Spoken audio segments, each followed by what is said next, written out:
Good morning. ఈరోజు కోతులు శుచిముఖం అనేటువంటి కథను గురించి మనం పంచతంత్రం 21వ భాగంలో తెలుసుకుందాం. సంజీవకుడు, పింగళకుడు అంటే సంజీవకుడు అంటే ఎద్దు, పింగళకుడు అంటే సింహం.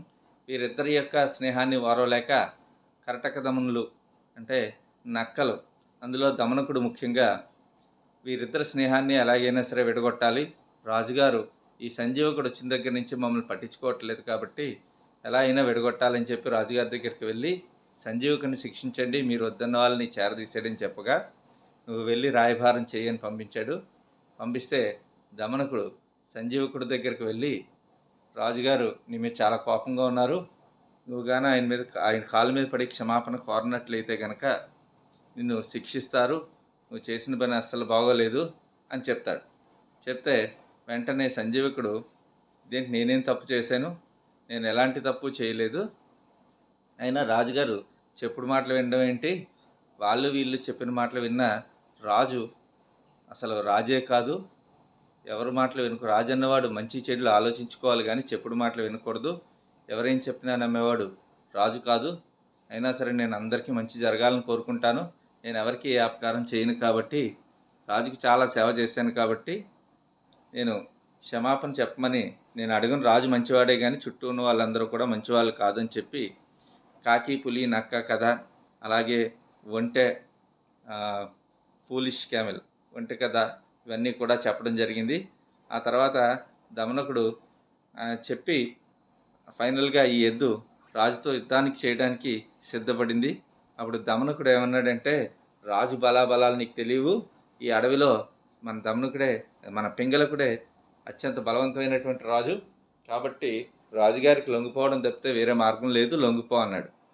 అంటే అబ్బే, ఉపాయాలు, కుట్రలు, కుతంత్రాలు పిరికి వాళ్ళకే కానీ పౌరుషవంతులకు పనికిరావు, నాకు పౌరుషం ఉంది, పింగళకుడు మహాబలవంతుడని నాకు తెలుసు, యుద్ధం ఎప్పుడైనా వీరుడితోనే చేయాలి, అప్పుడే మనం గొప్ప కీర్తిని సంపాదిస్తాం, మంచి పేరు వస్తుంది మనకి, గెలిచినా ఓడినా కానీ లెక్కలేదు, గెలిచామనుకో అందరూ జైజైలు కొడతారు మనకి, మరణించామనుకో వేరే స్వర్గం అందుకుంటాం, కాబట్టి పింగళకుడు అంటే సింహంతో యుద్ధం చేయడానికి నేను సిద్ధం, అలాగే విజయమో వేరు స్వర్గం తేల్చుకుంటాను, నువ్వు వెళ్ళి రాజుగారికి ఈ విషయాన్ని తెలియజేయి అని చెప్పాడు.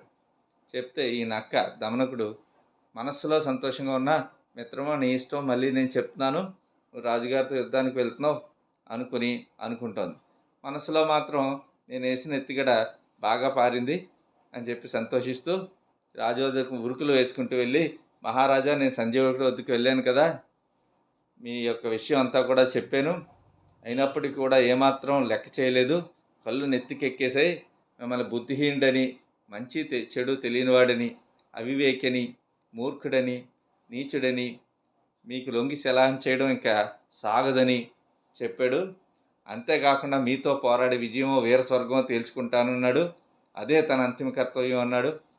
వినాశకాలే విపరీత బుద్ధి అని పెద్దలు అంటుంటారు, వినాశకాలంలో విపరీత బుద్ధి పుడుతూ ఉంటుంది పోయే కాలంలో, అలాగే చెడిపోయే కాలం వచ్చింది కాబట్టి చెడు బుద్ధిలో వస్తాయి కదా, అలాగే ఈ సంజీవుడికి కూడా వచ్చాయి ఎద్దుకి అని చెప్పి ఉన్నవి లేనివి 4 మాటలు కల్పించేసి పింగళకుడికి బాగా కోపం కలిగేలా చేశాడు. పింగళకుడికి పట్రాని కోపం వచ్చి గట్టిగా గర్జించాడు, నక్క కూడా భయపడేంతలా గర్జించాడు.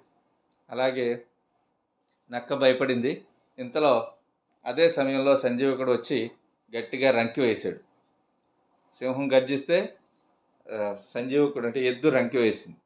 ఒకరికొకరు తీసిపోకుండా కొంతసేపు పోట్లాడుకున్నారు. పింగళకుని గర్జనలతో సంజీవకుడు రంకెలతో అడవంతా కూడా దద్దరిల్లిపోయి జంతువులన్నీ కూడా భయపడిపోయి సంజీవకుడిని తన పంజాతో గట్టిగా దెబ్బ వేయాలని చూశాడు ఈ పింగళకుడు సింహం. అప్పుడు అది తప్పించుకుని ఈ ఎద్దు ఏం చేసిందంటే తన వాడి అయిన కొమ్ములతో పింగళకుడు డొక్కలో పొడిచి ఒక కొమ్ము కొమ్మేటప్పటికి ఈ సింహం దెబ్బకి దూరంగా ఎగిరి మూర్చపోయింది.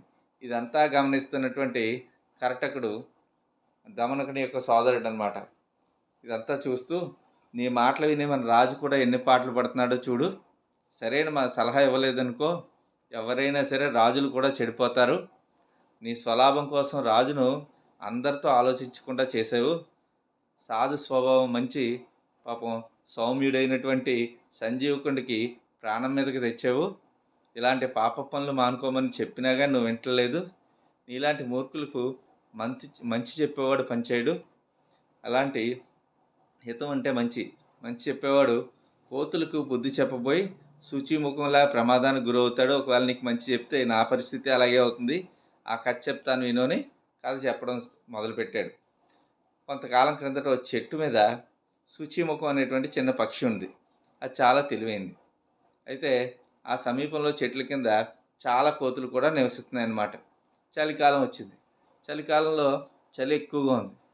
ఓ రోజు చలి ఎక్కువగా ఉన్నప్పుడు చలి తట్టుకోలేక కోతులన్నీ కూడా చలిమంట వేసుకోవాలనుకున్నాయి.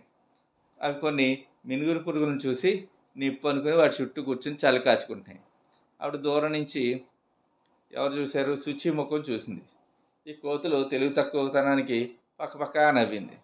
నవ్వడమే కాకుండా వీటిలంటే కోపం వచ్చేది. మిత్రులారా, అవి మినుగురు పురుగులు, అంతేగాని నిప్పురవ్వలు కాదు. వాటి మీ మీద వాటి చుట్టూ మీరు కూర్చున్న మీ చలి అనేది తీరదు. అదిగో ఆ చెట్టు కింద నిప్పు ఉంది, అక్కడికి వెళ్ళి మీ చలి కాచుకోండి అంది.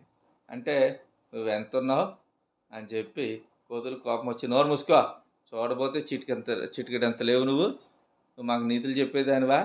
నీకున్న బుద్ధి మాకు లేదనుకున్నావా ఏంటి? నీకెంత పొగరే, మేము చాలా తెలివైన వాళ్ళం అని చెప్పి ఆ కోతులన్నీ కలిపి దాని మెడ పట్టుకుని పిసికి చంపేసాయి అని చెప్పి ఈ కథని కరటకుడు దమనకుడికి చెప్పాడు. అందుకనే మూర్ఖులకి హితం చెప్పకూడదు. ఎప్పుడు కూడా మూర్ఖులకి ఎంత చెప్పినా వేస్ట్. అలాగే బుద్ధిహీనులు ఈ చెప్పినా కానీ బుద్ధిహీనులు వాళ్ళు మాటలు వినకుండా, చెప్పిన వాళ్ళ మాట వినకుండా ఎవరైతే మంచి చెప్పారో వాళ్ళకే తిరిగి హాని చేస్తారు. అలాంటి వాళ్ళకి సహాయం చేయబోయి చివరికి వాళ్ళే చెడిపోతారు. అందుకని పూర్వం సుబుద్ధిని చెరపబోయి దుష్టబుద్ధి చెడిపోయాడు. నీకు ఆ కథని గురించి చెప్తాను వినని చెప్పేసి ఆ కథ చెప్పడం ప్రారంభించింది కరటకుడు. అది రేపు చూద్దాం.